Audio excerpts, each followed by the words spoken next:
Meanwhile, rolled oats. Claire Lomax is at 9. In over the first narrow hedge, down through the road crossing, out over the second. Needs a whistle. Completed Bramham here last year. That was on Chill Out Bob. But now really hopes to do 𝗣𝗿cie, all being well, if this goes well here. Claire Lomas, well over 14. Went the direct route. Now coming to 15 and 16. The Central Caters Bramham combination, the ditch, the wall, and now the beck, the brush in. They really do land quite sharply into that water. You have to sit really tight, and Claire Lomas does.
Hi everyone, it's great to be with you today.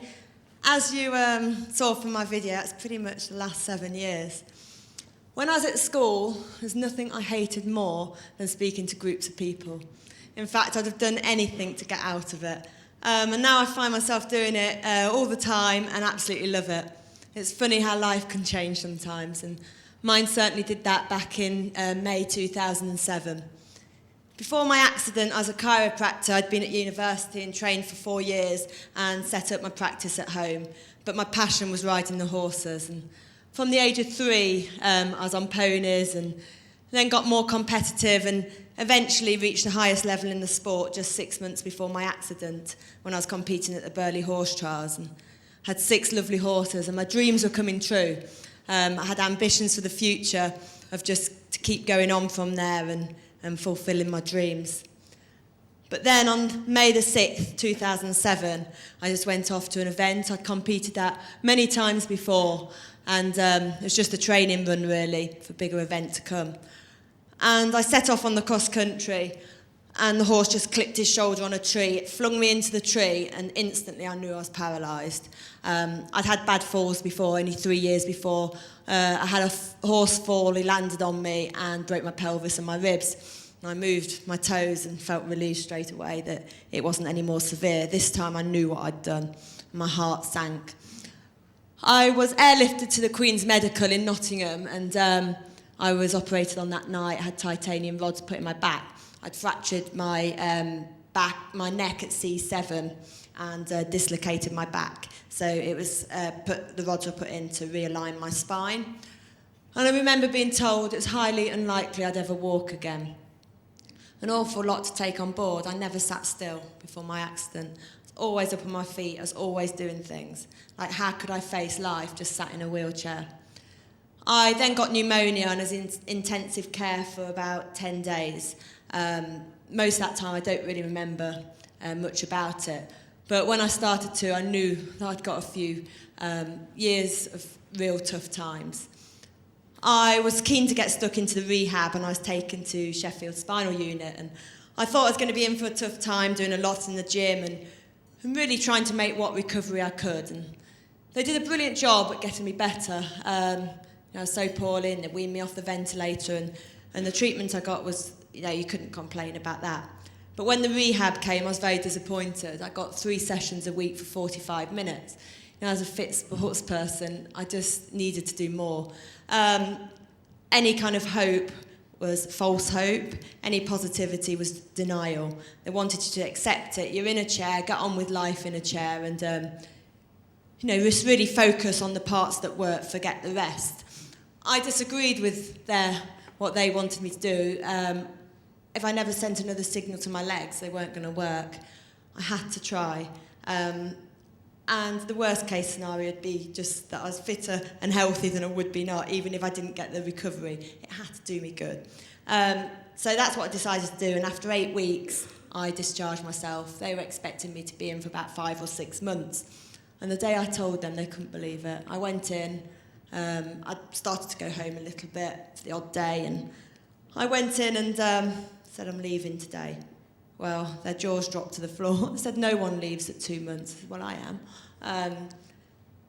I had got my mind set on it. I knew I was doing the right thing, and I had to speak to nurses, occupational therapists, and everyone, but I just felt that I could do hours at home compared to what I was doing. And also, they treated you like your kids anyway. You'd go off. I had a sliding board, which I still use now to get in and out of the car, and I had to check off these things so I could go home. So things like learning to catheterise, getting in and out of the car, on and off the bed, were all things I had to do. And we'd go to occupational therapy, and I'd have to file my sliding board. And they'd say, keep filing around here. And then she'd pop back out of her office. Still a little bit rough here. And I was like, okay, I just want to get this done. And then she said, next week we're filing your tray, and you can stick your favourite picture on it. I was like, you're joking. I never did get my tray. I left too early. But anyway, they weren't too pleased I went, where one of the nurses said, how are you going to get from your car into your house? So I looked at him and just said, well, I just have to walk, won't I? And I think they just thought, I really did think I was going to walk. I knew my injury was severe, but I couldn't see what's wrong with hope. Everyone has hope. There's nothing wrong with it.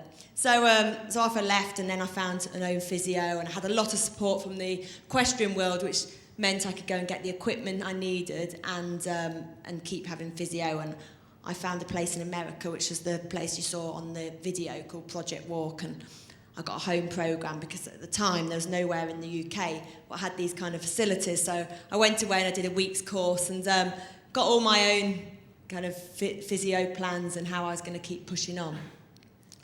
It was a very, very hard time though, because the most basic tasks were now a struggle. Even having a shower, something I did every day, taking it for granted for 27 years of my life, you know, just getting up and getting around and doing things. Now, every night it seemed traumatic. I'd heave my body into my shower chair, which I hated to even look at.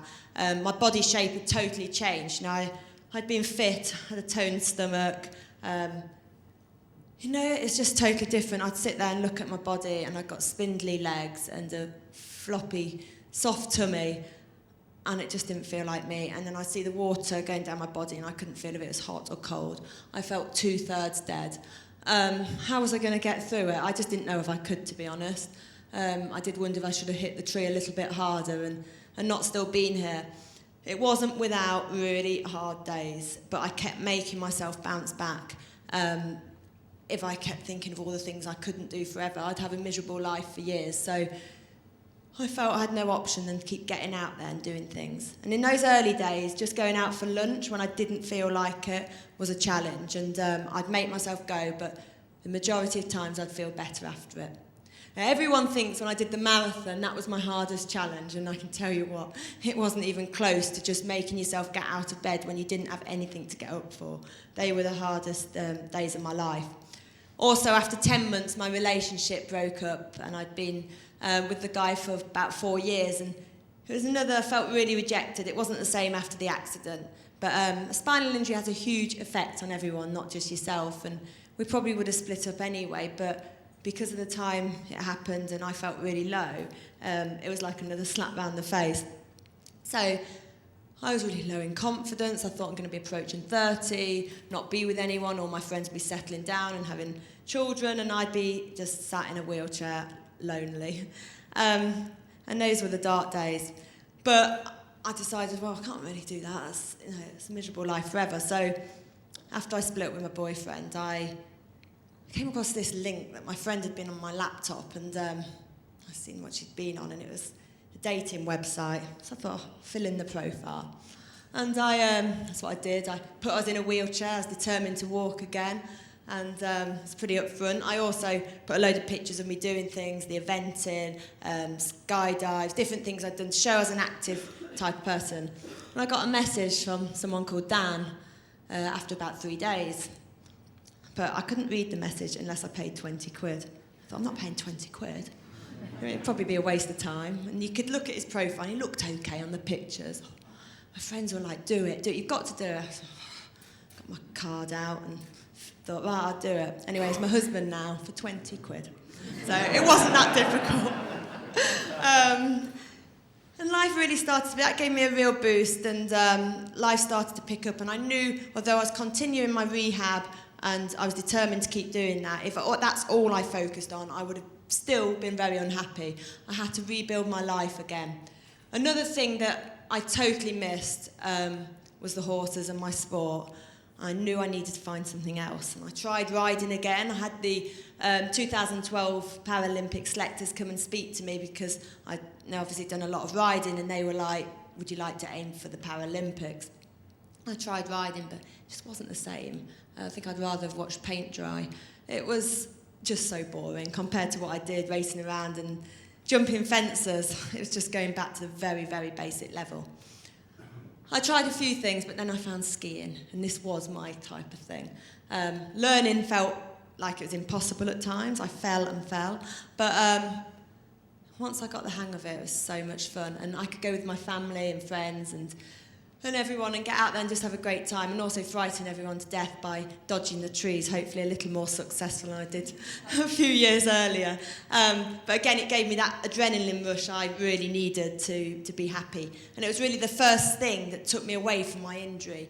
When I was skiing, I didn't think about my spinal injury. I was thinking about how do I get this ski down the mountain, and had a lot to think about. So it was, big bit to me moving forward.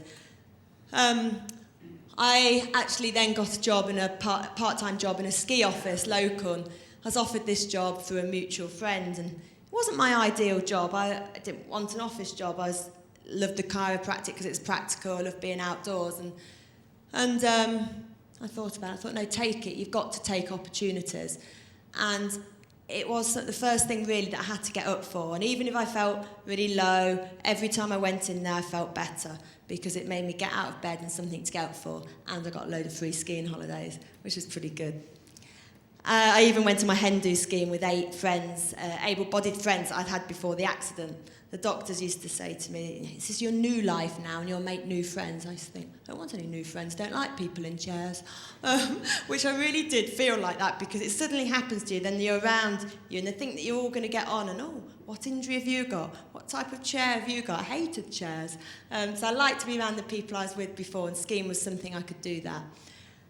I got selected onto the British Disabled Development Ski Squad, which would have been brilliant if I was 10 years younger and not 12 weeks pregnant. Mosey came along then, and that totally changed my life. Absolutely, first time I felt like I got a proper role. She doesn't care that I'm in a chair. In fact, she likes it. She likes pushing me around, and she likes sitting on my knee all the time. And it doesn't matter to her. And still, if she needed feeding and she wanted her milk, then I was still a mum and I had to do it there and then. It made no difference. So all these things really started to get me a very full life. I was always still doing the rehab and looking out for things. And I saw the rewalk suit on the internet.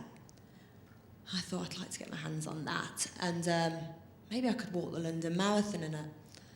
So I emailed them. It's made in Israel. I emailed them and I said, no, is it in the UK yet? And it wasn't. And eventually I heard it was going to be at the NEC and I could go and look at it.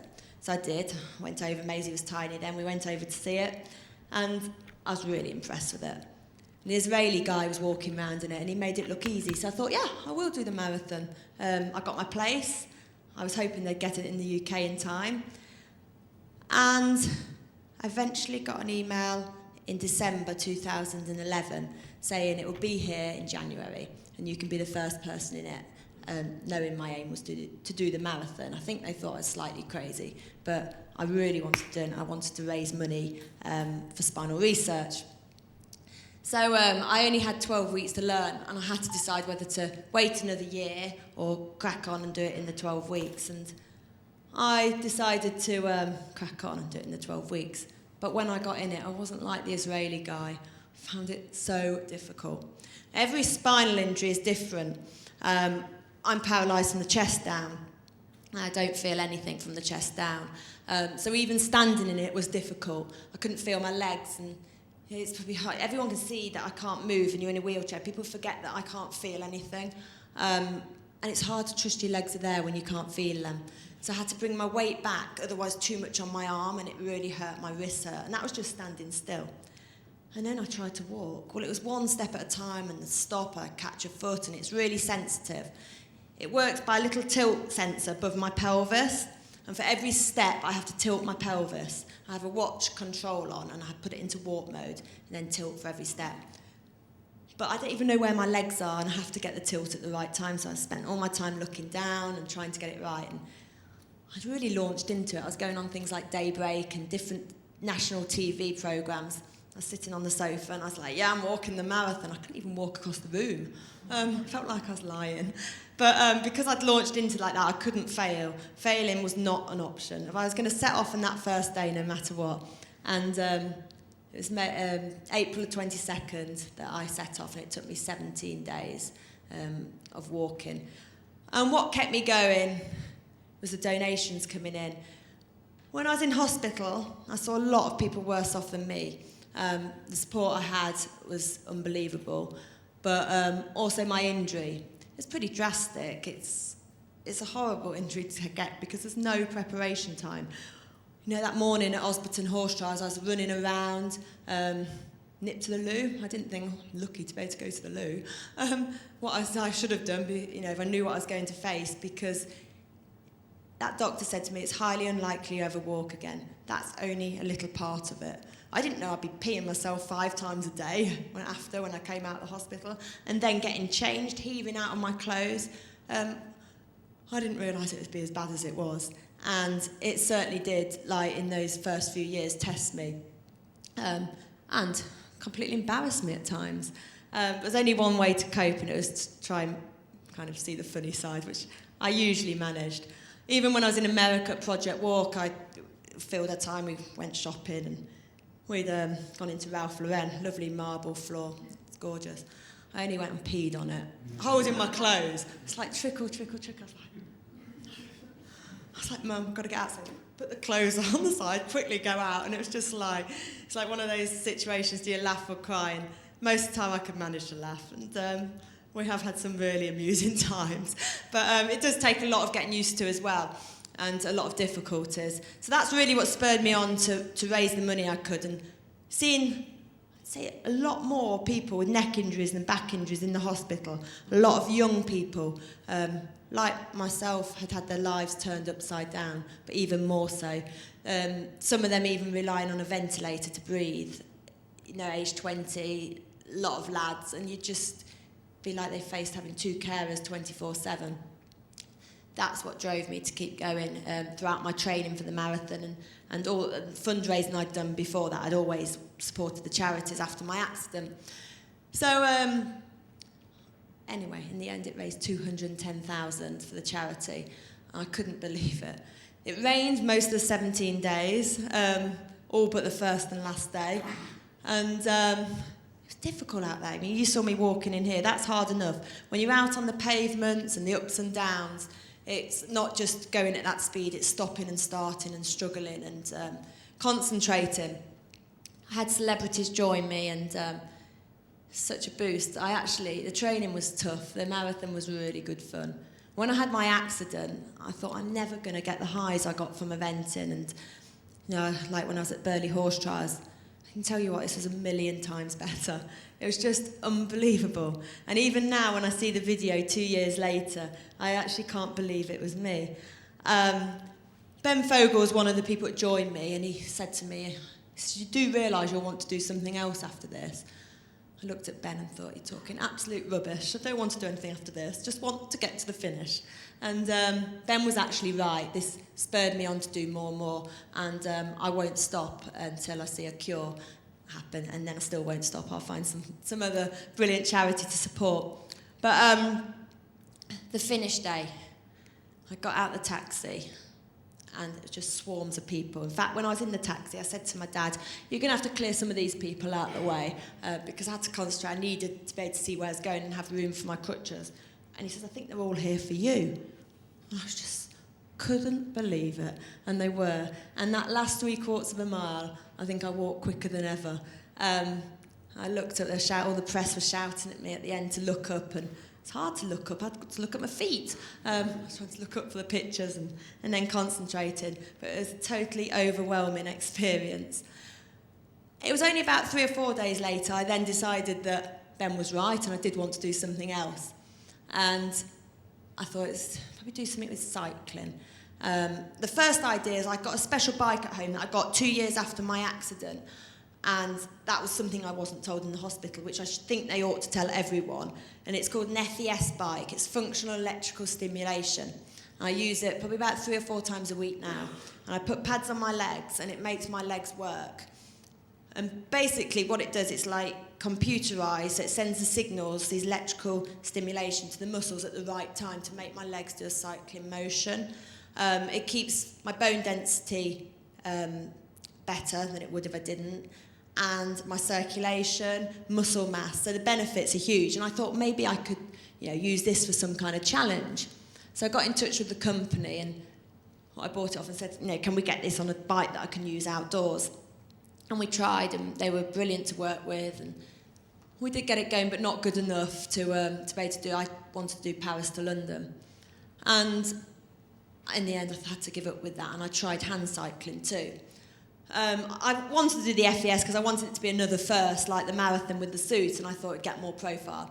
But it wasn't meant to be. So I did the hand cycling, and after the marathon, I was invited to various places to speak and schools, and the reaction the kids had after I spoke and getting involved with the fundraising, I thought that's what I've got to do. So I called in at 2 schools each day and did a marathon hand cycling for 3 weeks, and it raised another 85,000. Another thing that I wouldn't have had the opportunity to do if I hadn't had that awful day back in May 2007 was like the Paralympic cauldron. And now, I had no idea exactly how big a thing this was until I got there. And I saw Boris Johnson, 𝗣𝗍𝗁𝗁 and David Cameron stood there, and I was like, really? I'm lighting that? And I was doing it in my suit. I just got my own suit then. And picking up the torch is quite hard because I haven't got core strength. The weight would pull me forward. And standing on feet I can't feel. And then there's light in the actual cauldron. Boris Johnson was stood so close, I thought, if I don't set his hair alight, it'd be amazing. But anyway, he was brave and he survived it, and I managed to do it slowly. It was quite difficult, but I tell you what, it was a huge relief. I was probably the most nerve-wracking thing I've done. The eventing was pretty nerve-wracking stuff, and I can tell you what, doing that with all the live news and that flame, I was pretty nervous. But again, you know, what an honour to be asked to do that. Another thing I got asked to do is talk at schools, and some of the schools were children with disabilities. And before my accident, you know, went out doing my own thing, I think having done a sport, it helped me cope with my accident. The dedication and commitment, everything I needed to get through this. But it also is very self-centred. You have to think about yourself, you have to put a lot into it, and you're totally focused. Can make you quite selfish. So actually, what I do now and the opportunities I've had since, like going to this school, it's just a million times better. I went into a school in Leicester called Ashfield School, and I was a bit unsure. I didn't know how I'd feel about going in. And for the first 5 minutes they were in assembly, I nearly burst into tears because some of the conditions and these children had actually did just take me back a bit. But within 5 minutes, I didn't see it. And I left with loads of new friends, and I went in to inspire them and came out totally inspired. It's a happy place to go.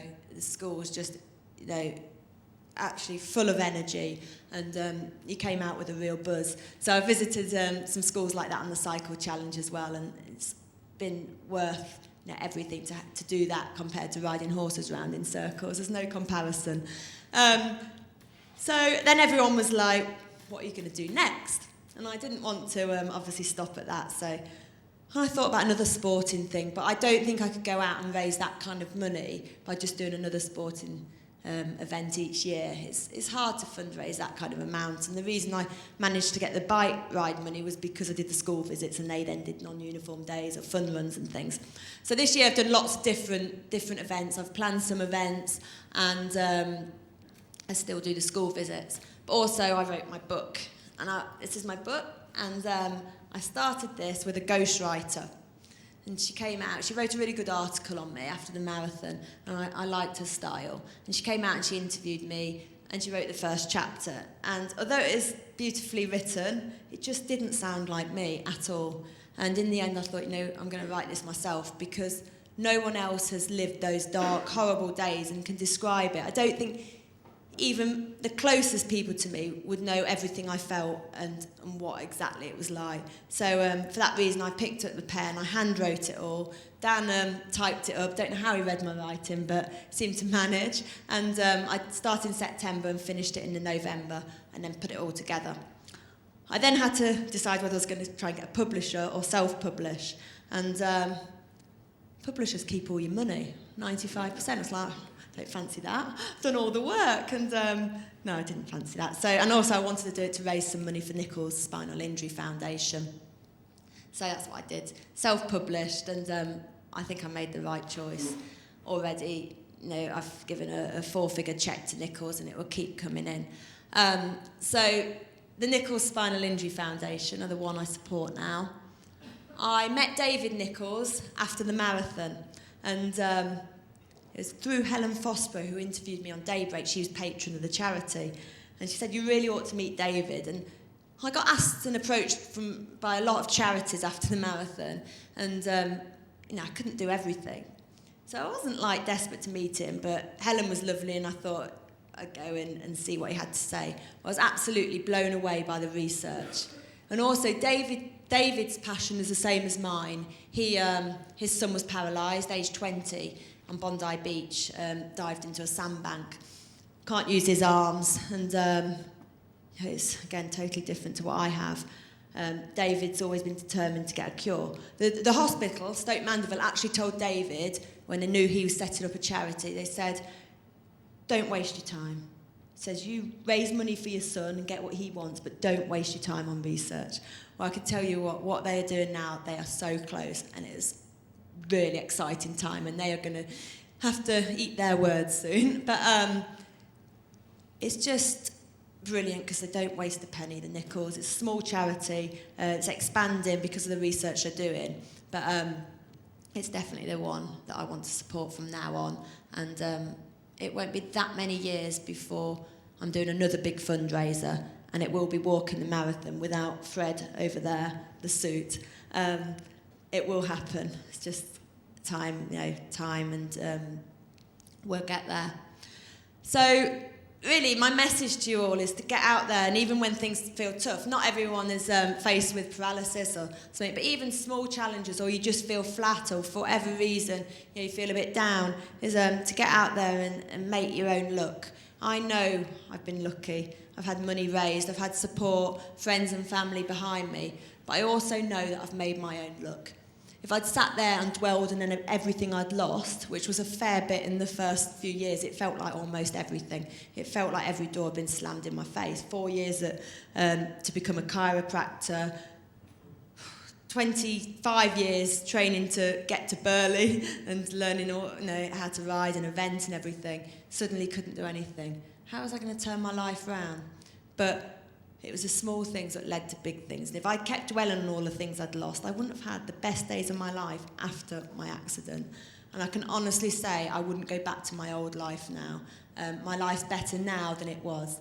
And when there's a cure, it'd be even better. And nothing would give me more joy, not just for myself, but to see some of the people I know just be able to start to breathe again and see the difference it makes. So really, I just say get out there, give yourself challenges and push yourself. I'm going to be selling my book today. It's £15. I'm going to do signings after, and it will be helping a very, very special charity as well. So if any of you want a copy, then please do come and get one. But before we do that, I've hopefully got lots of questions from people. So we'll start the questions, please. Yeah? When you first stand in the suit, and you said you had to look down and look at your feet, can your body actually hold itself up? Yeah, it's I've got straps on really tight right up to here, but when I was on the marathon, the bit that actually would get tired because the suit moves my legs for me. It's hard to concentrate, and I have to be careful because the straps are on tight to not get a sore, but my actual body got tired. From all the rehab I've done, I have improved, and I have got a little bit of core, and actually walking in the suit helped. But it was throughout the day, I'd get more and more floppy. I don't walk in the suit brilliantly like the Israeli guy and some of the other people I've seen in it, but there might be lower injuries, or there could be an incomplete injury with a bit of sensation. So everyone's injury varies. I do find it difficult, and it is my core gets floppy. So as the day would go on, if I was in it a lot, I'd get more and more forward, struggling to hold my body up. So it is the bit that gets tired, yeah.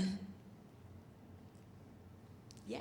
In the lowest times after your accident, where did you find the motivation from to keep going and to improve? Yeah, I had a lot of great people around me, but most of all, it has to come from yourself. I remember in the early days, people would suggest things to me, and if you're feeling down, you don't want to do anything, and nothing seems a good idea. So most of it came from me, and I'd only have spells of 2 or 3 days where I'd feel really rubbish, and even I would hardly leave my room. But then I'd make myself go and do things and stuff. But Matt Hampson was someone that did inspire me. And Matt, some of you may have heard of him, is an injured rugby player.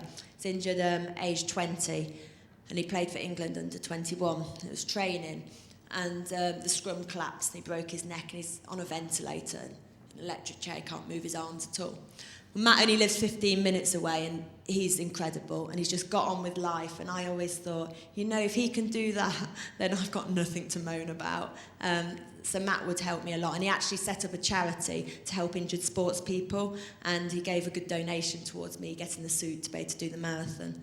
So Matt certainly helped, but you can, like, I have talked to people who've had injuries and have come to me for help, and you can't change someone. You can give them, you can tell them, you know, you can do this, can do that, but unless it has to come from inside, and you've got to make yourself do small things first. It's not an overnight process. Sorry. Yeah. You go first. No, that's fine. The research that you're supporting, can you just give us an outline of what that involves? Yeah, Nichols Foundation they're working in Poland, and they are working on humans now. And they use the olfactory and sheathing cells that we can regenerate every 6 weeks, and they're really pushing on with actual human trials. So, and the results are, you know, exciting. So I'll keep working on that, and hopefully it won't be too long before you all actually see how good it is. Yeah. A slightly frivolous one. I thought that you were skiing off piste. No, I wasn't, but I have done accidentally. I was going to ask you, you had to train your people up to go with it. Yeah, there's disability snow sport, which use the indoor centres in this country. That's where I started. But you could go to them forever and not really get that good at it, because you spend more time on the lifts than you do actually skiing. You know, a couple of turns and you're down. So I then went over to Morzine for the first time in France, and the instructor I had for disability snow sport was over in Morzine. So I had a few lessons with him, and it was quite a long time. It was probably the best part of a week before I could actually ski on my own. They'd ski behind you, get you to feel it, and then you'd be like on a lead, but I'd fall all the time. As soon as I let go, and it's really annoying, because like then you need someone to get you up. But it did take me, I felt like my usual self. I was like, I've got something to get stuck into and get a bit angry with, and like, you will do this, and it was just such a good thing. And I went in April, and I just love it. And I'm sure Maisie was. I had to brush up. I hadn't been for 2 years because of the marathon and the cycle, but I thought I need to brush up before she's too old and making me whiz down scary runs. But and I don't feel limited skiing. I did to start with, but you know, a lot of the sports, when you're paralysed, are going to a basic level. Whereas I've skied a black run skiing, and I don't feel disadvantaged. I feel that, you know, you can give your friends a run for the money and go fast. Whereas like the horses was such a low level, and Well, I've seen some very fast skiers. ski. Oh yeah, they're crazy. Yeah. We were privileged because you started your cycle marathon from Nottingham-Trent University. You've got a team around you and people to motivate you. But what do you tell yourself when you're on your own and there's nobody to... It was hard. The cycle challenge was actually harder than the marathon. It was 3 weeks long, and you know, after the first day I got up really early because I was on BBC Breakfast first, and lots of interviews and things, which is obviously what we need to raise the money and raise the profile of the charities and spinal injuries. But it was also really a real long day, and I know I was facing 3 weeks of this. And it wasn't just like people think it was a cycling, it was actually going into the schools and doing all these talks all the time, and then doing press interviews for each region and everything. But really what kept me motivated, there's times I'm not motivated all the time, like there's times where I really feel, you know, I felt like, God, can I manage this? But going into the schools, even if I felt tired before, I didn't have one school that didn't lift me because of the response. I went to some really special places. I went to a school on the cycle challenge with bad boys, and they were great. They were all in there because they were naughty. We couldn't even, first thing they said when we got there is, lock your bikes up. It's like, okay. And then I went in and spoke to them all, but they were brilliant. And they cycled from, it was near Oakham, the school. We cycled into Oakham with them, and we were all racing, like tearing along the roads to Oakham, and they came in there, and you know, they're just really good fun. It was so good for them, but it's rewarding.